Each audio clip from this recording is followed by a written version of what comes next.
Toute la semaine, nous vous avons proposé une série gastronomique sur les produits bretons. Ce soir, c'est le dernier épisode. Et pour finir en beauté, vous allez bien prendre quelques bulles.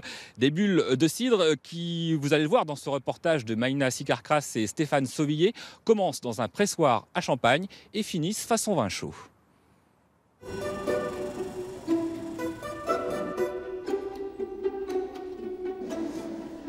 Bienvenue à tous. Nous sommes ici à Guimaec, à la cidrerie de Kervegen d'Éric Baron. Ce matin, il ne fait pas plus de 5 ou 6 degrés. Pourtant, la fabrication du cidre a bien commencé. Avant de découvrir ensemble le pressage des pommes, chut, écoutez, le cidre s'appétit.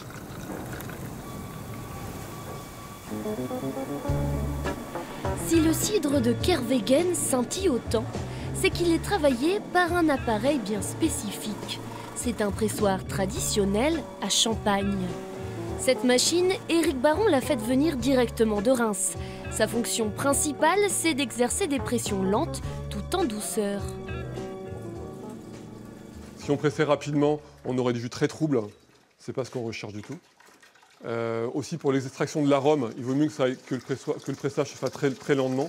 Nous, ça nous prend 24 heures pour presser 3 tonnes. Et en faisant ainsi, ça nous demande du personnel, ça nous demande d'être patient, mais on a le temps. Donc, en tout cas, on le prend et ça fonctionne très bien comme ça. En Bretagne, il est l'un des seuls à favoriser ce type de pressage. C'est ce qui permet de valoriser toutes les saveurs du fruit. Moi, vraiment, je vise l'excellence, donc à chaque étape, on est obligé de faire le meilleur possible. Au domaine de Kervegen, rien n'est laissé au hasard. Contrôle de qualité en permanence. On ne cherche pas à avoir de la quantité, on cherche à avoir vraiment concentration. Et il nous faut du coup au moins 2 kilos pour faire une bouteille 3/4. Depuis 1997, la cidrerie fournit les caves de l'Élysée. Bonne fête à toi. Merci. Un produit qui s'est invité sur les plus grandes tables de France, comme le restaurant gastronomique Une Étoile, La Butte, à Plouidère.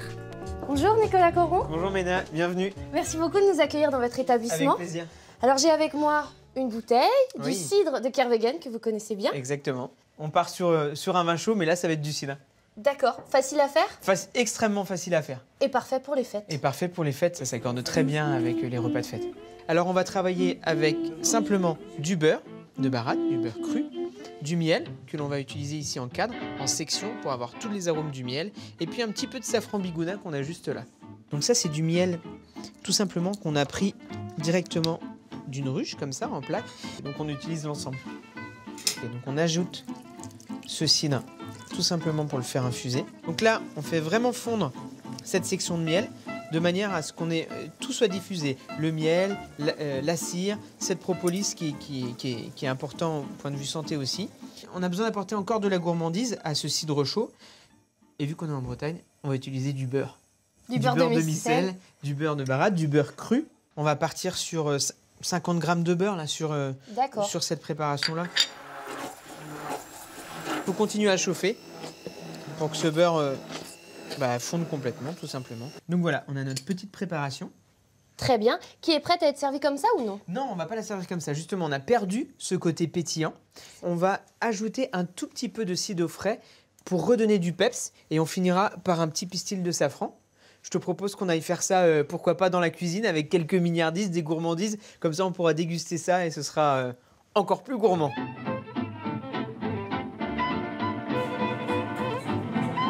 C'est une boisson bien-être, une boisson de bonheur et on est là pour poursuivre le repas tranquillement, finir les fêtes de fin d'année en beauté. Avec plaisir. Eh ben, merci beaucoup en tout cas pour Maïna. cette recette. Maintenant, vous avez de quoi faire un repas des fêtes, de l'entrée jusqu'au dessert avec la boisson. Alors, il ne me reste plus qu'à vous dire à vos fourneaux et bon appétit.